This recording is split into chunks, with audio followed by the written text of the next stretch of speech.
Welcome back. This is John Locke, and today I'm answering a question I saw in the Reddit SEO forum, and this person asked about a site called Numbeo, and they were saying, how does a site like Numbeo not get a thin content penalty? I'm looking at this site, and there's all kinds of duplicate content. Over 51% of the site is duplicate content, and I know that that can get a manual penalty.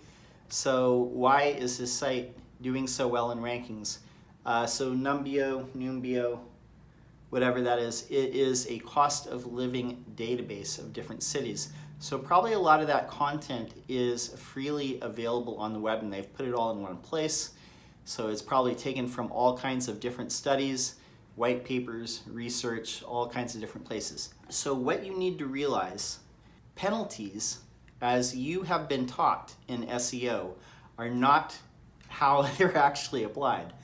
And manual penalties are very rare. So this type of thing that you're expecting a thin content penalty on a large site like this is probably less than unlikely, probably astronomically rare that a site like this would ever get a manual penalty. If it was to get a thin content penalty, it might be for the entire site, but it would be algorithmically applied. Again, very rare, and it wouldn't be for duplicate content. That's not the same thing as thin content. Thin content is when the pages on, or a particular page on a site has very little content. In fact, so little content that it almost registers as a soft 404. We did a video on that. But if a site has too many pages like that, then it might not be as trustworthy. But it sounds like all the pages on this site are populated with information. Now, think about it from this perspective.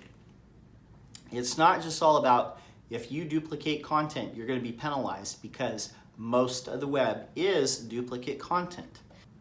Think about it from this perspective. What Google really wants to reward are sites and web pages, individual pages that get people to a goal and give them what they're there for. Now, if somebody is researching cost of living in one city versus another, then they want a place where they can do that and do it all in one place.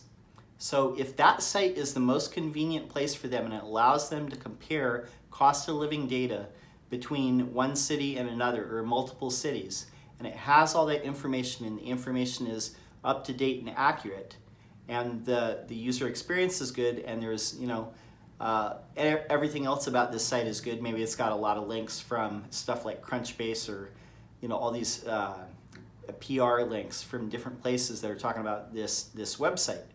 Then there's no reason not to rank it, because people are getting to their destination. The mentality of expecting like another site to fail, so you're going to rank above it because this other site is going to fail, or trying to figure out why big, large sites don't get penalized in the same way as small business sites do.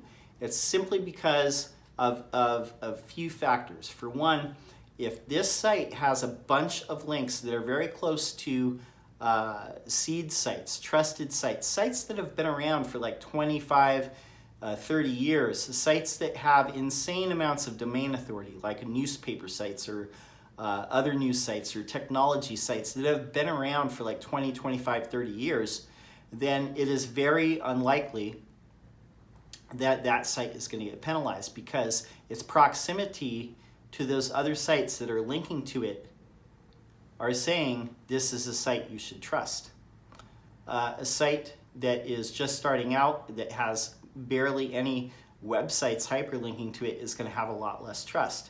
But the main issue at hand is this is a site that gets people to their goal and their destination, and it allows them to get the information that they came for. Now, if we want to talk about duplicate content or thin content, these are algorithmic, and I don't want to say penalty, because penalty is the wrong word. Penalty implies, and it means that somebody is downranking this site based on criteria. But I would say dampening. A dampening of ranking would be like a more accurate a thing. But that's not going to kick in usually just because you notice one thing or two things wrong with this site.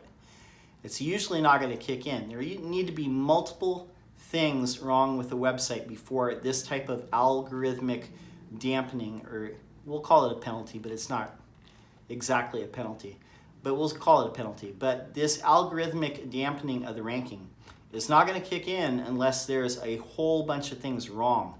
Now, if there's enough things wrong with the site, and I'm not just talking things like they don't have HTTPS, or they have duplicate content, or whatever it is that you're expecting them to have a bad site for. They don't have a favicon, you know, things like this. They're very minor. Some of these things are very minor. Some of these things are not taken into account. You know, unless it's like straight up plagiarized, I would say that the chances of a site like this, where it's information that's freely available and it's scraped in probably 100 or 200 different places anyway, it's probably very unlikely that this is ever going to catch an algorithmic penalty.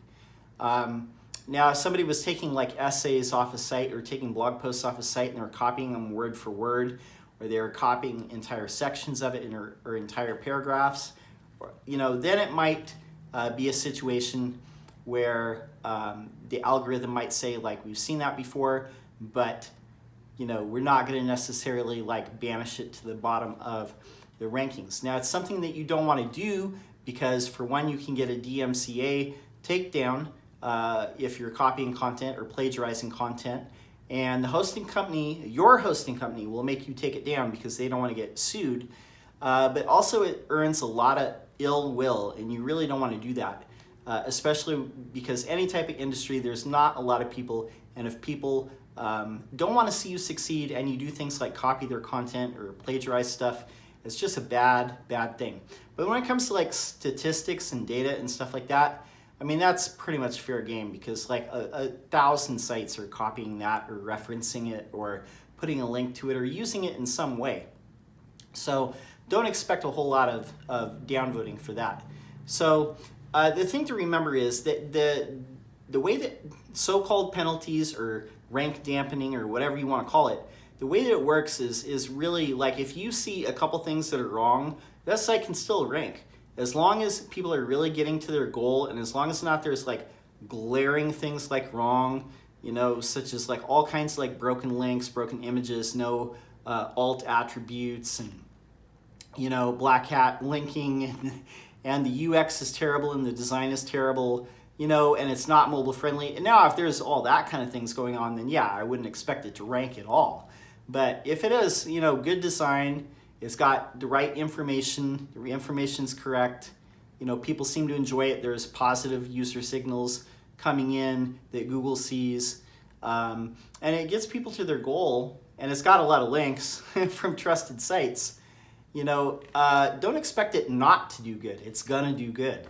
I hope that's, you know, the thing. Just because you see one thing wrong with somebody else's site and you want your site to do better, you got to focus on your site and not worry so much about what other websites are doing, because the truth of the matter is a lot of that stuff will just get ranked anyway.